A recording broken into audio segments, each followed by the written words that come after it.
Welcome to Innovate Pasadena Presents. I'm your host, Beth Kuchar, president of Innovate Pasadena. And today we're joined by special guest Harrison Tang, CEO of Spokeo. Harrison, thanks for joining us. Thank you, Beth.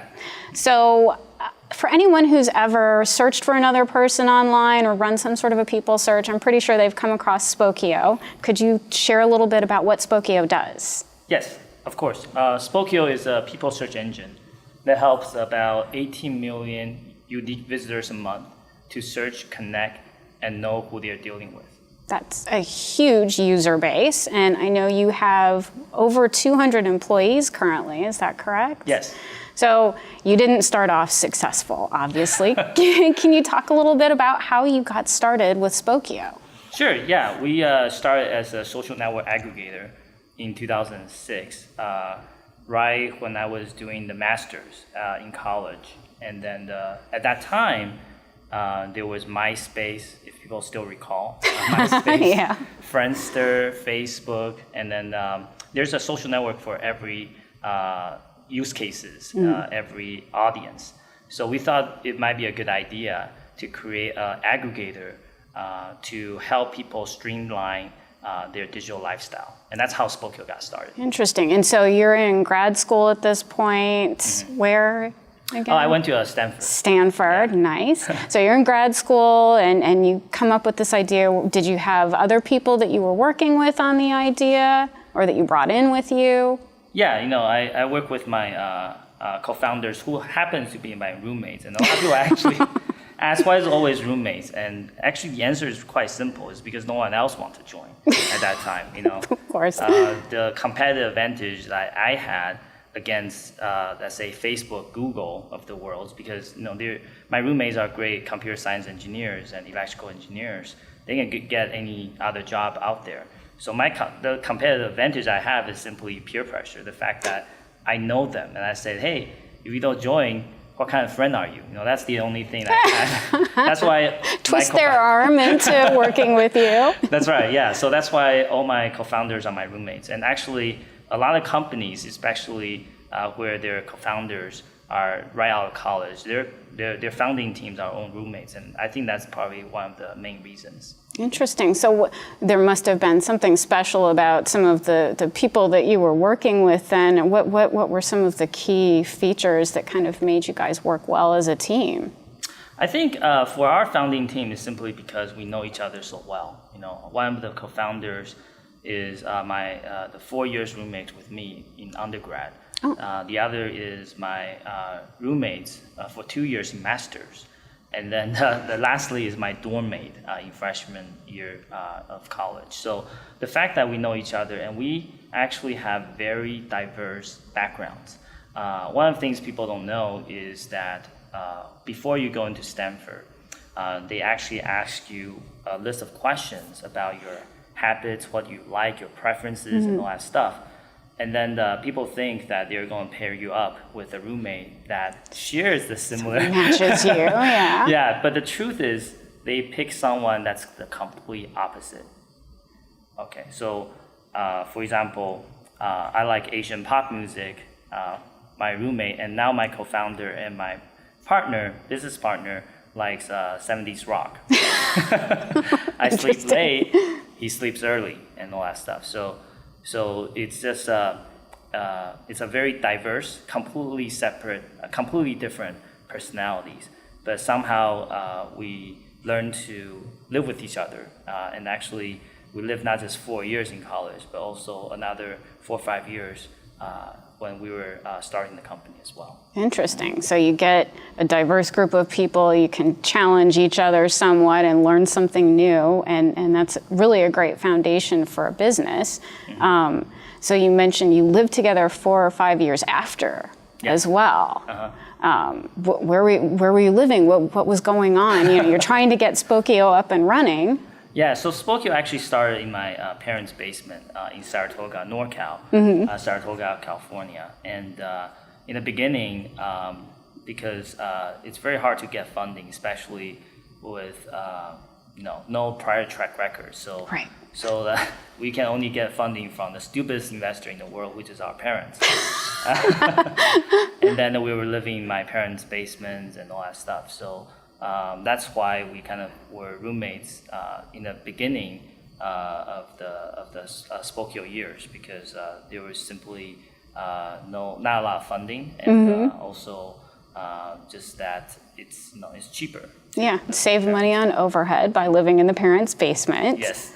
So your parents were investors. They also, I guess they could keep an eye on the goings-on of the company when you're in the basement trying to get it started. Was there any kind of oversight at all from them, or did they just kind of let you guys do your thing? Not really. They kind of let us do our thing, but they realized that, especially in the beginning of a startup, there are a lot of times where you don't know exactly what the directions are. They kind of hit a wall. And then in those times, a lot of times, for people like us, we start taking breaks and start playing video games. And, and then sometimes we were playing StarCraft at that time, Warcraft, and sometimes it can get a long time. And then eventually my dad was like, you need a work-life separation. You can't just like work and live in the same place. And then so he actually kicked us out and forced us to rent an office in Mountain View, so that we have a little work-life. So that distraction isn't always there. Yeah. And a little extra motivation, because now you're paying rent for an office. Yeah, I was asking my dad, like, why are we increasing our burn rate for no reason? He said, trust me, you got to have this work-life separation. This is worth it. And in retrospect, I think this is great, because when you're in the office setting, right, not right next to your bedroom, and and when you hit a wall and things like that, yes, you can take a break, but it's not the same as start playing video games for hours and things like that. Right. All of a sudden, it's the middle of the night, and where did the time go? Correct. So you get an office, and you get the business up and running. Did your original concept take off, or did you have to make any kind of adjustments to the original business concept? Yeah, starting a company, the beginning is always a lot of twists and turns, actually, a lot of pivots, a lot of different tries. So we launched the social network aggregator concept. We submitted to different tech journals, GigaOM, TechCrunch. Actually, it got picked up, and then actually the Om Malik of GigaOM, if I recall correctly, is the one who actually coined the term digital lifestyle aggregator, social network aggregator. And so we got press, we got several press mentions, and we thought we made it. Success. Yeah, but little do we know that press is just a one-time thing. If your product is not good enough, if there's no product market fit, it might be a one-time curiosity, one-time novelty, but then there's no sustainable power. Right. And that's what we learn. And then so we need to figure out what does our customers want, how do we find that product market fit to get more users, so that it's not just one-time spike. Right. And then after that, once you get users, we start trying to monetize the service to keep the lights on. That's another hurdle, right? Once you have users, how do you keep the lights on? How do you turn it into money? Exactly. Yeah, exactly. Because at some point, you have to think about that question. And that's another big story, and we have to pivot again. And that's when we pivot again from social network aggregator to the people search engine, is because we realize that people actually won't pay for aggregating their own content, but they will pay for searching for other people's content, whether it's to connect with other people or whether it's to verify their identity, making sure that they are who they say they are. They will pay for those things. And it brings people back too, instead of having, like you mentioned, that one-time spike and someone visits that one time as a curiosity and then they never come back. Now you've got a concept where they're going to return. Correct. So how did that turn into, was it a slow build as far as your growth, or did it take off once you figured that out, once you figured out finding people? That's the way to go. Yeah, so I think the first stage as a social network aggregator, because we coined the term and we were able to get some press, we were able to build okay size of audience. But then once we start showing ads, we realized that we can only make about $4 a day, which is about not going to keep the lights on, right? About one Starbucks coffee for 4 of us, right? So So that's when we realized that, okay, we got to do something else, right? We got to actually pivot, otherwise we probably will have to call off this venture and go find jobs. And then so we tried different things, and we stumbled into the people search space. So we kind of repackaged our technology to become more of a social search engine, right? Because people search space is actually very huge. Right. About 8% of people search for names online, actually. So it's the second biggest search type behind location. So it's a very, very big space with a lot of huge companies at that time. So we have to start with a niche and then grow from there, right? And then so we did that. We were able to turn cash flow positive in about 3 years into 3 years since the inception. And then the companies still haven't really took off, actually. So it's another 2 years. Once we figure out the business model, we learn about how do we kind of scale the operations, and actually we save up the money we had to invest into the mainstay of a people search engine, which is search by name. And so we did that, and then in 2010, that's when we hit the inflection point and start taking off. Awesome. Well, we're going to take a quick break. We're going to put a pin in that because I want to hear, now you've made it to the top almost. So we'll be right back after this message. Greetings, Bill Nye here, CEO of the Planetary Society, coming to you from sunny Pasadena, California. It might not seem like it at first glance, but this little town has been the birthplace of some of humankind's biggest ideas. Am I right, Cassie? It was here we discovered the ever-expanding universe and our place within it. And here we got up close and personal with our far, far away friends. Yes, like a powerful magnet, this little town in Southern California draws the brightest minds from every corner of the globe. While the city's past made history, its present writes humankind's future.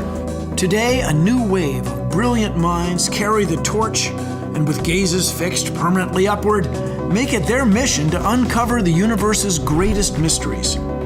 Every day, fueled by a passion for progress, the creations of the curious, the experiments of the fearless, and the pursuits of dreamers come together right here to move us forward and change life as we know it. From NASA JPL to Carnegie Observatories to the Planetary Society to Art Center College of Design to Innovate Pasadena and to Caltech. With that much brain power all in one place, it's only natural that the innovative spirit spills into the air, inspiring all who breathe it in. Want to experience tomorrow for yourself? Come visit this little town cranking out big ideas. It's where great minds meet.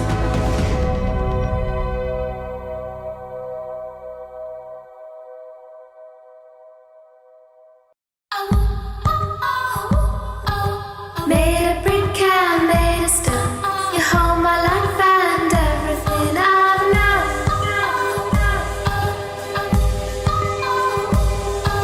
We're all the rest within your walls. Glass and mortar windows to your soul.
Welcome back to Innovate Pasadena Presents. I'm your host, Beth Kuchar, and we're here with Harrison Tang talking about building Spokeo into a profitable business. And I think you hit your stride at this point with Spokeo. Are you profitable yet, or did you need to go for funding in order to keep a little bit of runway? Yes, so Spokeo has been profitable since 2008, the end of 2008. So we have been funding our growth ever since. So we don't have any institutional fundings or outside fundings at this moment.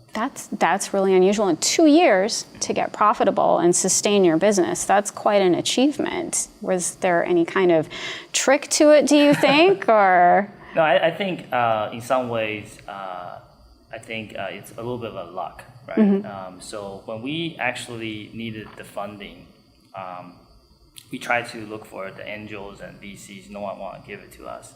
But then once we hit the kind of the inflection point, and sometimes when you have too much funding, it's not a good thing because you don't know what to do with it, or your team is not experienced enough to know how to invest, right? So when we actually hit the inflection point, we don't have the funding problem anymore, and we're just learning about how do we scale and grow the business, and that's why we didn't have any fundings up to this point.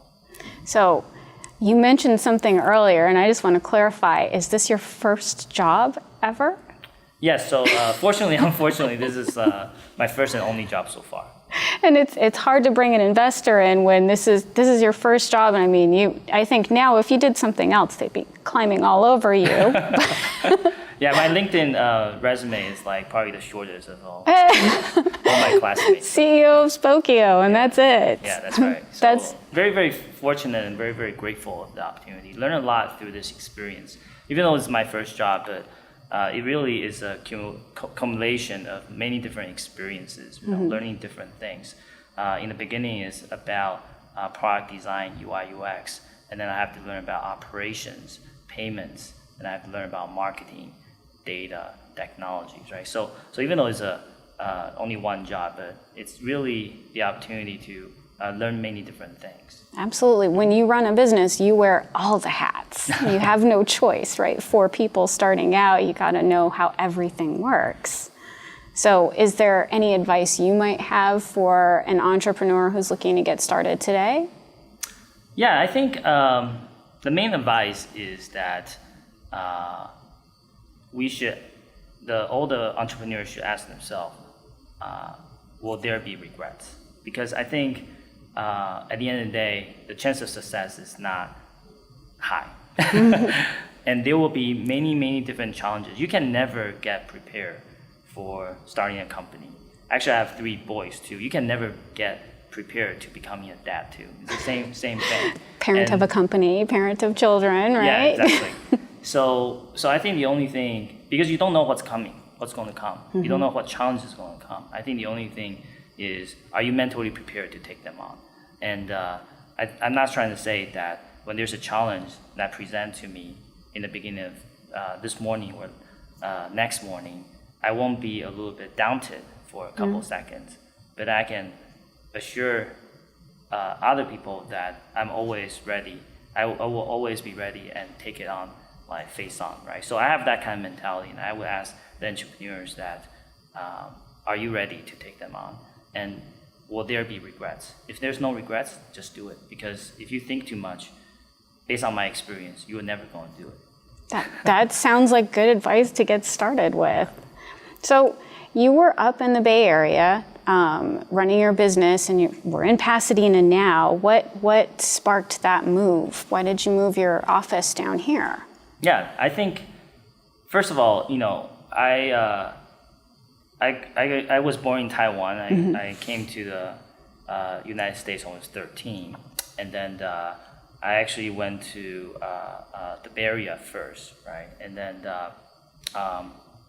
my co-founders, even though we all met at Stanford, for one reason or the other, their families are all in LA. And then when I was first started the company, I would say, hey, just give me 3-4 years. If it works out, then that's great. If it doesn't, then we go find jobs. And then, and then little do I know is that after 3-4 years, we were not really successful, but we were not dead too, right? We're kind of in the middle. Right. So they just kind of want to go back to their family and things like that. And I feel like I owe them one because, my roommates, my friends, didn't take other good paying jobs to join me on this venture. And I feel like I owe them one. And that's why I moved down here. I just literally drove a U-Haul, like a huge U-Haul truck with all our furniture. We just drove down with the servers and things like that. Yeah. But after I came here, I've been in the Pasadena area for 10 years now. This is my home. I call it home. I realized this is a wonderful place. It's not just because it's you have these great institutions like Caltech, JPL, these great art center, great talents and all these things.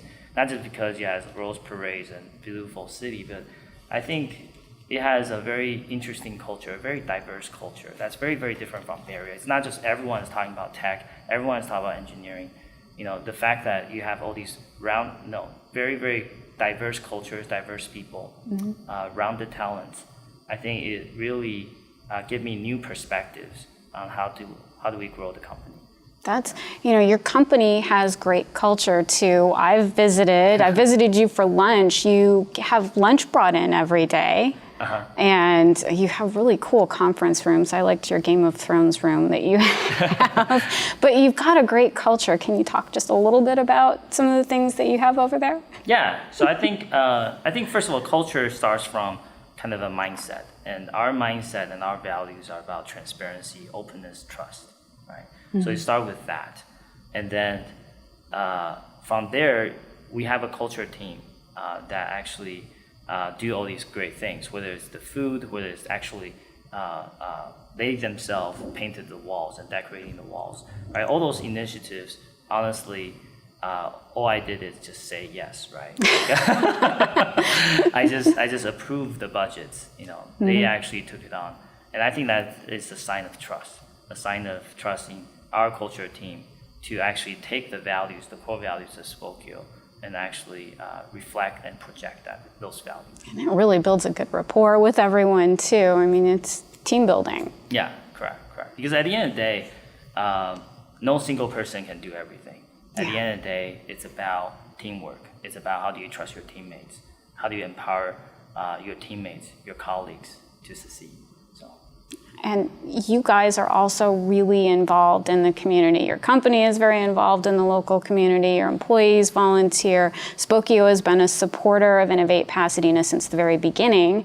What are some of the programs that you have, community involvement in? Yeah, definitely. I mean, Spokeo really cares about community because at the end of the day, Spokeo's value lies with people. It's not like we have buildings or inventories. Our value lies with the talent that we have, the fact that we can build services to serve our customers, the fact that we can create new creative solutions, right? So this all lies with people, and those people comes from this community. That's why we really, really believe that we want to be an active part of the Pasadena community. And so we have a couple programs, whether it's supporting the Innovate Pasadena initiative. By the way, I just want to say one thing about Innovate Pasadena. I think that's one of the greatest thing ever, right? Because Pasadena has such a close-knit community, and Innovate Pasadena is the one that brings everyone together. I know, and I've met most of the CEOs of the tech companies in the community, and that's a great thing. Yeah. And so whether it's Innovate Pasadena, some of our teammates actually wake up very early in the morning to actually volunteer at Marshall Fundamental School to teach the coding class, the Rails girls, and things like that. We have a lot of programs. At the end of the day, when our teammates are passionate about certain things about the community, we want to empower them, right? And that's the best I think Spokeo as an organization can do. I think you guys do a great job. We're lucky to have you in our community. And you run Spokeo Angels also is another one that jumps to mind. Can you just talk briefly about that? Yes, so Spokeo Search Angels is a program that helps adoptees find their biological parents. So there are a lot of volunteers in the community out there that does this, and they're called Search Angels. And Spokeo Search Angels is a community program that empowers these volunteers, these great people, to do their job better. That's really cool. So if someone is interested in finding a job at Spokeo or working for you, are you hiring right now? Can they reach out? Yeah, definitely. We have a lot of openings at spokeo.com/careers, and it's constantly updated. And then we call our teammates. We don't call employees and things like that. No, they don't work for me, they work for us, right? So you can just go to our spokeo.com/careers and find out more about those opportunities. And I'm reminded also at some point your desk was like right near the entrance too. So I think that sort of epitomizes what the atmosphere and the kind of feeling is behind Spokeo, as you're right there with your teammates in the middle of it all. Yeah. No, we definitely want to foster openness, By the way, like open office format doesn't mean true openness, right? Mm-hmm. So it's not just open office format, but then the fact that people can see my calendar, what I'm doing, or they can grab me at any time. We definitely want to not just what we do, the office formats. In all areas, we want to foster a more open, collaborative environment. Impressive for your very first job ever. It's amazing. Yeah, still learning. It's a constant learning process. This is one of the things I learned is that when we were very small, I thought, if we had made this much money, all the problems will go away. Well, some problems did go away, but new problems arises. So it's one of the things I learned through the entrepreneurial process is it's never ending, right? It's always a constant learning experience, and every morning I wake up, I keep that mentality in mind. So. Keeps you going, right? Yeah, correct. And living in beautiful, sunny Pasadena can't hurt. We have the best weather in the world, to be very, very frank. I agree, but I might be a little bit biased. Well, thank you again for joining us today. I had a lot of fun talking, and I think Spokeo is an amazing company. We're happy to have them as part of the community, but it's great to have you here. Thank you, Beth, and thank you. We are very, very honored to be part of the Pasadena community as well, actually. Great, thank you. And thank you again for watching with us. And remember, stay innovative.